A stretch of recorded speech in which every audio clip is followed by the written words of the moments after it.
I was out for a leisurely cruise on my motorcycle on a road that looked down over a river. It is one of the nicest views in the area, so there are a lot of really fancy houses on it built in the 1940s and up. I came up on a guy who was driving 15 miles per hour below the speed limit in his fancy convertible. He would periodically slow down at the more picturesque locations. I stayed behind him for a while, but at some point, enough is enough. I went around him. It was on a double yellow, no passing here in the US, but he was nearly stopped. He did not like this one bit. He immediately sped up and got right on my rear wheel. Motorcyclists hate this, as if I slow down, he will knock me over and then run me over. I cruised for a bit, but I'm not a fan of others endangering me for their entertainment, so I hatched my diabolical plan. About a mile ahead was a giant sleeping policeman. Speed bump that is there to keep people from speeding on this lovely road. I began speeding up.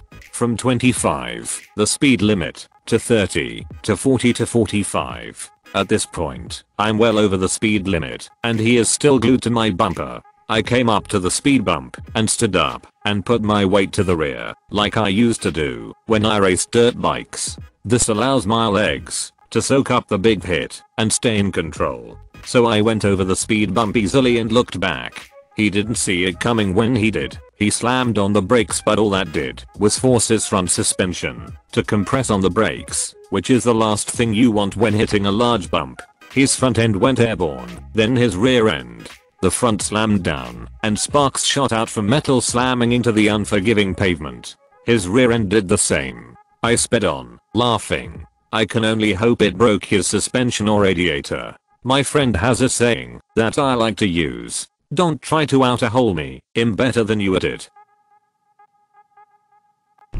English is my only language, so feel free to correct mistakes. A couple years ago, at New Year's, I was staying with my friend. We will call him Jack, not real name. We were trying to watch a movie before the countdown to New Year's, but the neighbors, they were loud. Their stereos were blasting and shaking the house itself. My friend and I put up with it for 30 minutes, and after our patience was lost. Being the 15-year-olds we were, we wanted to be as petty as anything. Jack too had speakers, and we turned those up to the maximum. We found the most loud thing we could think of, E-Rape USS national anthem, and blasted it for maybe 20 seconds. Lo and behold, their stereo was off for the rest of the night. As Qui Gonjin said, there's always a bigger fish. Had a co-worker who would blow through his paycheck if he wasn't regulated. His wife would pick up his check and give him $5 and a pack of smokes per week. He'd smoke his pack in 2 days and mooch them off others. Sitting in the break room, the others were complaining about his mooching cigs off of them, or, worse, just walking up and taking one out of someone's pack on the table without asking. I said I could cure him of this habit. Bets on. I don't smoke it. Also, someone gave me a smoke. I took a toothpick, carefully took out the tobacco down to the midway point, put in a liberal dash of black pepper, and just as carefully refilled the tobacco into it and tamping it down.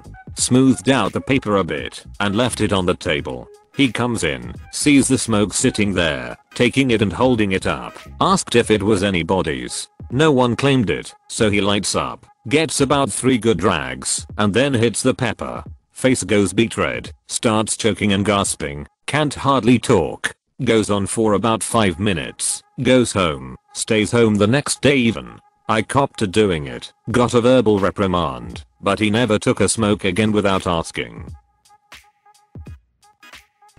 I used to have an honor box of candy bars at my counter for, mostly, fellow employees and customers. Good assortment, 0.25 EA and just broke even. Did it mostly for our instant craving.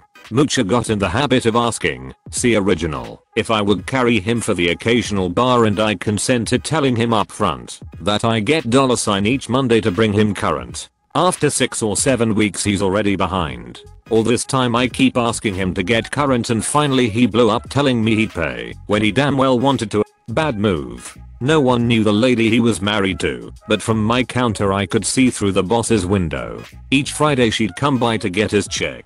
I found out who she was, a 12-year his senior lady DJ for a local radio station. She would take on air calls in between songs. He listened to her show in his office. I called her one day and she answered, "Hi, this is S. What's on your mind?" "Hi, I'd like to know when your husband might pay back a small amount of money he owes." Wham! To commercial break, and she asks me who I was, how much he owed and for what. I told her, and I see him headed down to my office already, having put 2 plus 2 together as to the caller's ID. She says he'd pay me tomorrow. Next day he's fuming hot, but puts the $5 down on my counter, and he never fell behind again.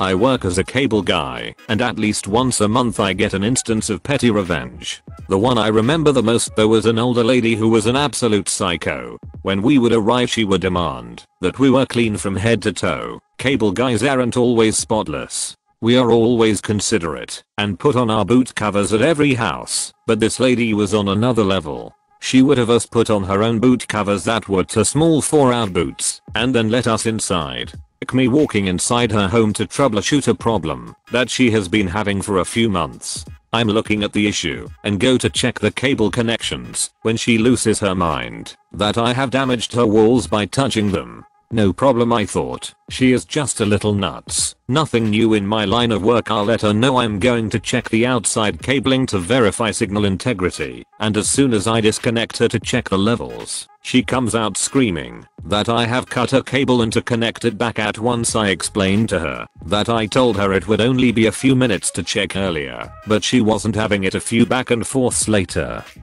she tells me I need to learn how to do my effing job and to get someone who is confident in their abilities. When I tell her that I am, and have worked with the industry for a few years, she yells back that she is not confident with my abilities and stomps back inside. I'm usually very nice and forgiving, because people get a little stir crazy when their services are out for a few days. This was not one of those times. I opted to just get in my truck and leave with the cable disconnected. I closed the order out with a note that the customer was aggressive and not allowing me to do my job. We are the only provider in that area. I talked with some of my co-workers about the incident, and they all knew her by name. When one of my co-workers that I talk to regularly got the job to fix the cabling, he opted to not go at all, based on the notes that I and other techs left. I learned that this same situation happened for about 6 months. When I drove back past that house, I noticed that nobody had been there since I had. It has been about 8 months now, and that disconnected cable reminds me every time I drive by it that some people just invite petty revenge right through their front doors.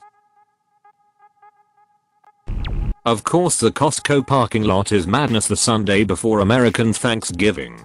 To set the stage, I'm among the sea of vehicles and cars slowly trudging through the parking lot aisles, praying and making sacrifices, my 5-yo, to all the gods, that a parking spot becomes available. I finally see a woman who is almost done loading her lifted truck towards the back of the lot. I put my blinker on and wait, making sure I've left enough space so others could pass by while they continue to pray. The lady is done and backs out at a snail's pace. I'm giving her the benefit of the doubt that she is extra careful and not just incompetent. A man who is in a Prius parked 2 spots away, not quite but almost perpendicular to me, enters his vehicle and sees the situation. He decides that his time is more important than everyone else's, and just as the truck lady has pulled out and is turning her steering wheel to make 3-point turn to escape, and I'm about to pull into my spot that I had to sacrifice a child for, the man decides it's his time to shine and starts backing out quicker. To my dismay, he almost hits my car. I beep my horn to remind him that other peons do actually take up physical space, even though we must be invisible to him. He rolls down his window and yells at me to back up while waving his arms. I take a moment to absorb how truly selfish this man is and begin to slowly back up because I've lost so much already. I can't battle another butthole and just want to buy my goddamn toilet paper. Now the petty revenge. A forerunner was opposite of me, also waiting for the truck to back out so they could be on their merry way. They've witnessed this whole exchange, and bless them, they must have had all the samples, because they were truly a people's people. As the truck gets out of the way, the forerunner pulls up right behind the Prius, preventing the man from escaping, and place their vehicle in park until the Prius pulls back into the spot, which allows me to pull into my spot. The Forerunner driver's motions to me that the Prius driver is crazy. The Forerunner driver's passenger is gleefully laughing and tells me happy Thanksgiving as they drive away, and I say thank you. After that, none of the cars let the Prius back out. By the time I reached Costco, one child less, I see the Prius is still stuck halfway out of his spot and probably cursing all the gods. Happy holidays, Redditors. Thank you for watching. If you enjoyed this video, a like and a comment would mean a lot in YouTube's world. Share with us if you would have done things differently, and don't forget to support the original authors with an upvote. Links are in the description. Peace out, and catch you tomorrow.